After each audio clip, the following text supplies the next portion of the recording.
जनाब, हम बात कर रहे थे देव साहब की। देव साहब के बैनर नवकेतन के स्थाई, मतलब जैसे कहते हैं ना, उनके ग्रुप टीम के स्थाई संगीतकार एस.डी. बर्मन थे।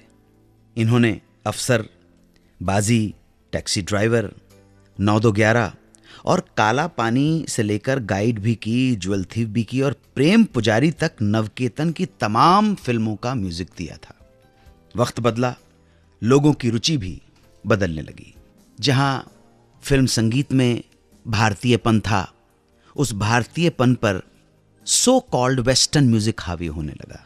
ऐसे में देव साहब को भी अपनी अगली फिल्म के लिए जरूरत महसूस हो रही थी कि कुछ नयापन आए। तब तक राहुल देव बर्मन हिट हो चुके थे। तीसरी मंजिल, पड़ोसन, कटी पतंग और अमर प्रेम जैसी हिट फिल्में देकर उस दौर के जितने भी बड़े बड़े प्रोड्यूसर डायरेक्टर थे, वो आर.डी. बर्मन को ही साइन करना चाहते थे। लेकिन देव साहब के सामने प्रॉब्लम ये थी कि जो उनके परमानेंट टीम मेंबर हैं, यानी कि एस.डी. बर्मन, उनको हटाएं तो हटाएं कैसे। स्ट्रेट कहने की हिम्मत तो थी नहीं देव साहब की। बहुत सोचने के बाद उन्होंने एक चाल चली। चाल ये कि देव साहब बर्मनदा से मिले और कहा, दादा, अब मैं जो फिल्म बना रहा हूं उसकी कहानी के हिसाब से उसमें 2-3 जरा इस तरह के गाने हैं जो वेस्टर्न छवि लिए हुए हैं, वेस्टर्न इन्फ्लुएंस। अगर आपकी इजाज़त हो या आप ठीक समझें तो मैं ये गाने पंचम से कंपोज करवा लूं और बाकी गीत हमेशा की तरह आप ही कंपोज कर दीजिएगा। अच्छा, ये एस.डी. बर्मन बहुत चतुर आदमी थे, ये समझ गए फौरन और बड़े ग्रेसफुली पीछे हट गए। उन्होंने देव साहब से कहा कि देखो देव, 2 अलग अलग मूड के संगीतकारों को एक साथ लाना और उनकी पहचान को मिला देना ठीक नहीं होगा, इसलिए बेहतर होगा बाकी गीत भी पंचम से बनवा लो। भाई, ब्लड तो उन्हीं का था, उनका बेटा था। तो इस तरह से सांप भी मर गया और लाठी भी नहीं टूटी।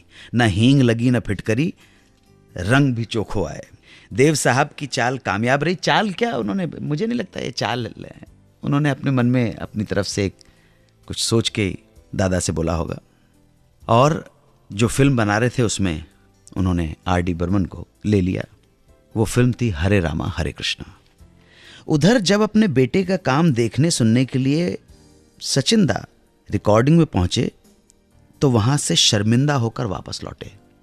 वो इस बात से परेशान नहीं थे कि नवकेतन उनके हाथ से निकल चुका था, यह फिल्म उनके हाथ से निकल चुकी थी, बल्कि उन्हें तो खुशी थी कि राहुल को एक नया बैनर मिल गया है।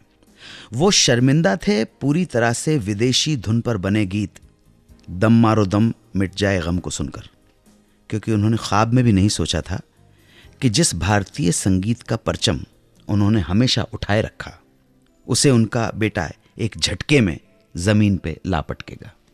हालांकि फिल्म हरे रामा हरे कृष्णा के गीतों की कामयाबी से आर.डी. बर्मन को आगे चलकर बहुत फायदा हुआ और दादा भी, जो हल्के से मन में मसोस के रह गए थे, वो भी बहुत खुश हो गए। सुनते रहिए सुहाना सफर विद अन्नू कपूर, सिर्फ 92.7 बिग FM पर।